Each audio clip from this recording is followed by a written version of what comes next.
That's got a very alarming. Just executed a major sweep, and the streets are still buzzing. According to reports and ongoing investigations, Future's alleged blood brother, FBG Casino, is now staring down a federal case that could keep him locked up for life.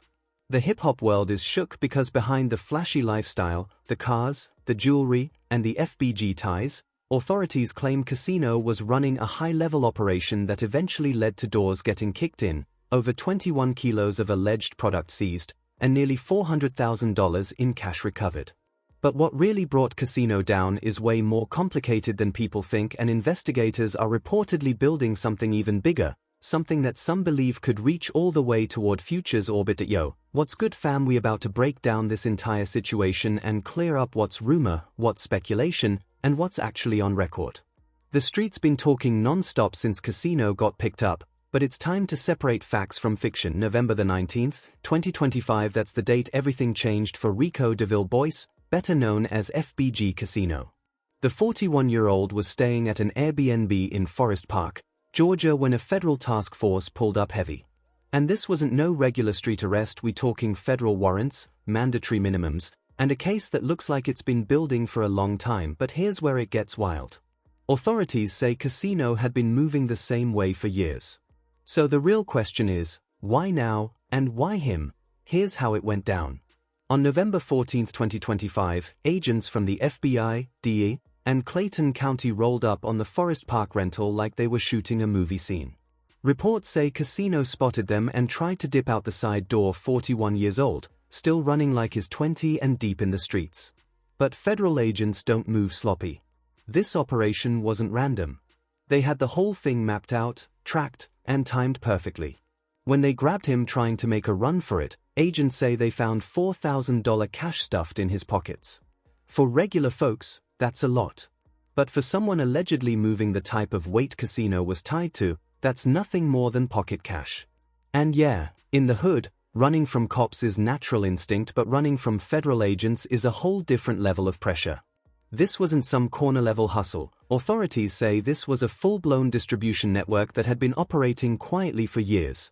Now let me introduce you to David Estevan Montello Diaz, a 23-year-old from Coachella, California, who got wrapped into this mess right alongside Casino. This cross-state pipeline is likely what caught the Fed's attention in the first place.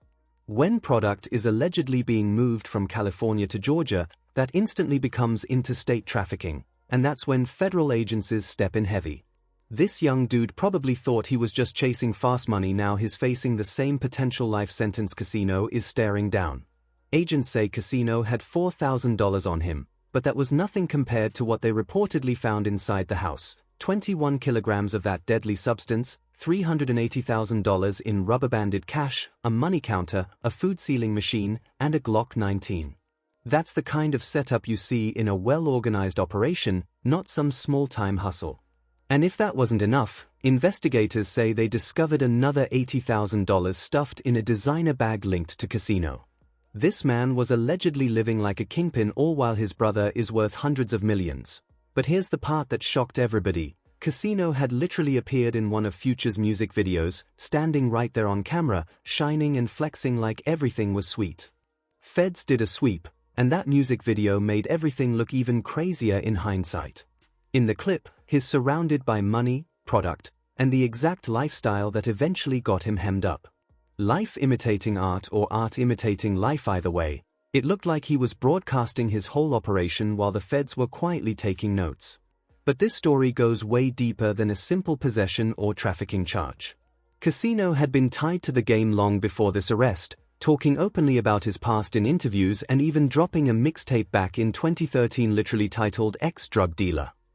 He told the world he left the streets, but that X part might have just been for marketing. Let me walk y'all through Casino's timeline, because this situation has been building piece by piece for a whole decade. Back in 2013, when he dropped that Ex-Drug Dealer project, he claimed he was done with trap life and focusing solely on rap. The tape had Future, Young Scooter, and production from Metro Boomin and Zaytoven, basically Atlanta royalty, co-signing him. Casino was positioning himself as a street dude turned music businessman. Fast forward to 2017, and is doing interviews with DJ Small's Eyes talking about how trapping is dead, saying real trappers don't exist anymore because everyone is sloppy and posting everything online. His on-camera warning that dudes are building their own cases.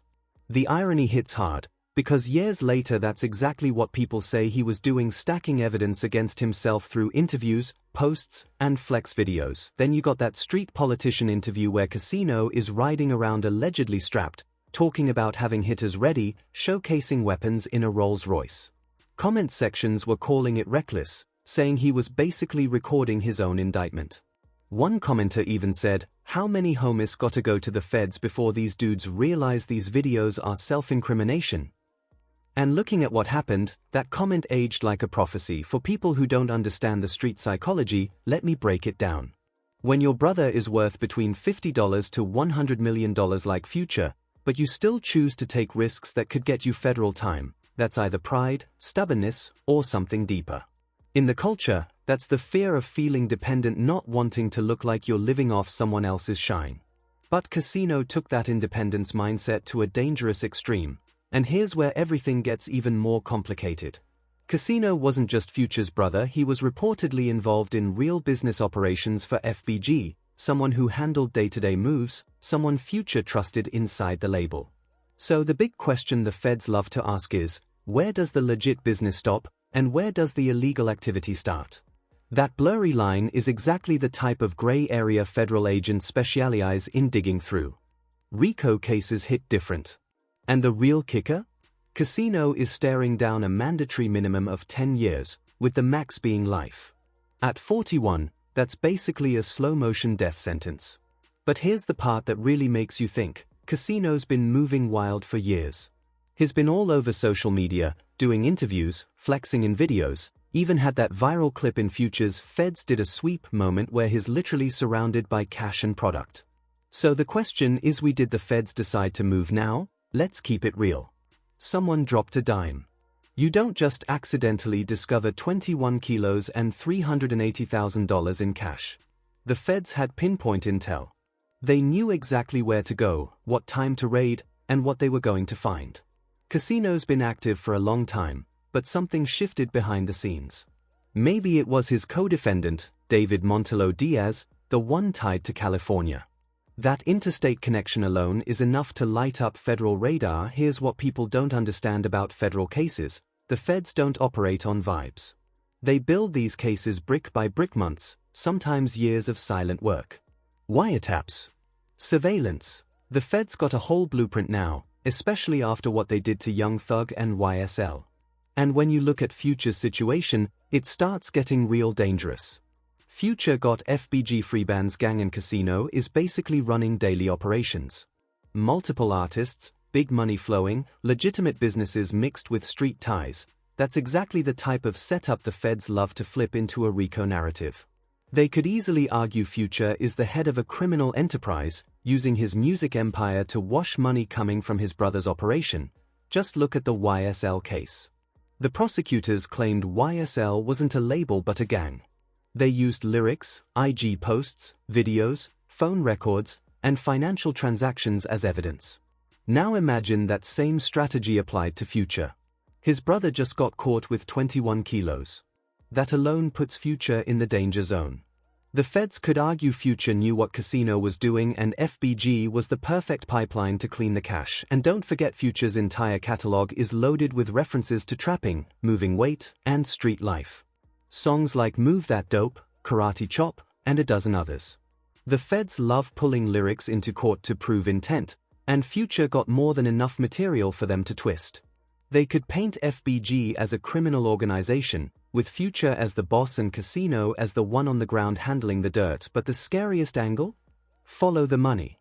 If Casino was pulling in hundreds of thousands from illegal work, where did it go? Did any of that cash end up in FBG budgets, music videos, studio sessions, or investments? Were so-called business expenses really laundering routes? Federal forensic accountants are built for this. They track dirty money through shell companies, LLCs, and record labels like it's nothing, and this ain't just about one arrest. This is how the feds operate in 2025. They don't stop at the street guys, they aim for the entire structure. Just like YSL.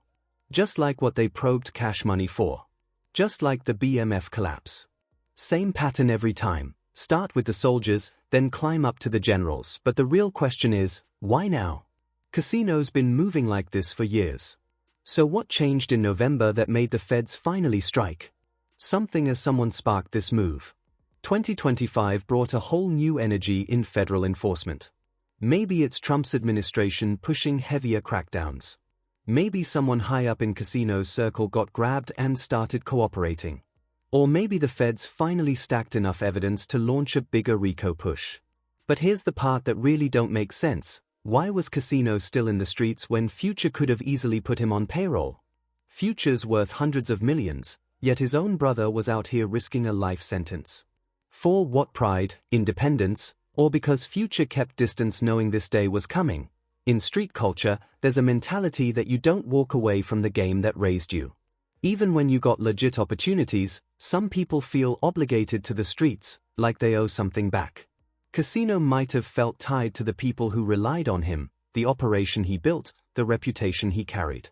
But that same loyalty could now cost him decades, maybe his entire life. Family love is one thing, but business is different. Future probably told him years ago to get out, but you can't rescue someone who isn't ready to leave. And now Future's stuck in a dangerous position. Helping his brother too much could make the feds claim he's part of the conspiracy. Even paying for Casino's legal team could be twisted as the enterprise protecting its members. The question now is this just about Casino, or is this the opening shot of something much bigger? They already hit him with conspiracy charges, meaning they believe he wasn't moving alone. They got that California connection through Montelo Diaz. They got years of footage, interviews, social media posts, and videos they can spin as evidence.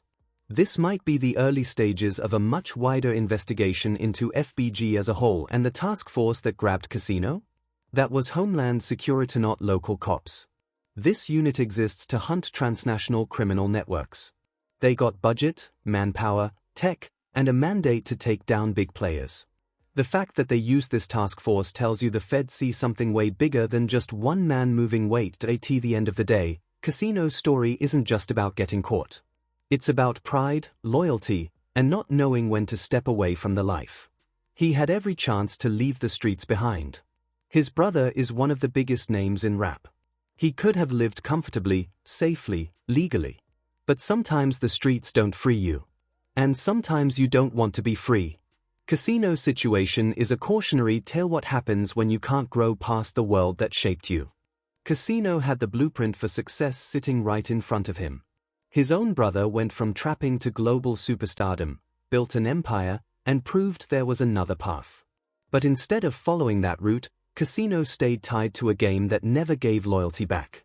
Now he's 41, staring at a potential life sentence. And for what? Money he didn't need. Validation from people who won't send a letter, won't answer calls, and won't stand by him when he's decades deep in federal prison. The bigger question now is what happens to Future and the entire FBG structure. If the feds are building a RICO case, this arrest is just the opening move. They'll monitor every lyric, every transaction, every business decision. Future might have to make some brutal choices about protecting his brand, his career, and his future, even if that means distancing himself from his own blood. The fallout could be massive for hip-hop as a whole. That if prosecutors manage to convince a court that FBG operates as a criminal enterprise, the precedent could shake the entire industry. Any rapper who ever referenced the streets in their lyrics becomes a target. The same formula they used against Bobby Shmurda. The same strategy they used against Young Thug. And now Future could be next in line. The message from the feds is loud. Success in hip-hop doesn't shield you from federal heat, especially when your family is still tied to the streets. What the government is really pushing is the idea that hip-hop itself is criminal, that the music is a disguise for illegal business. That's the dangerous precedent. Not just for Future, not just for FBG, but for every artist who came from real struggle and still talks about it in their art. This case is bigger than Casino. It's about how the feds are weaponizing our culture, twisting our words, and using the very stories that built hip-hop as evidence against the people who lived them.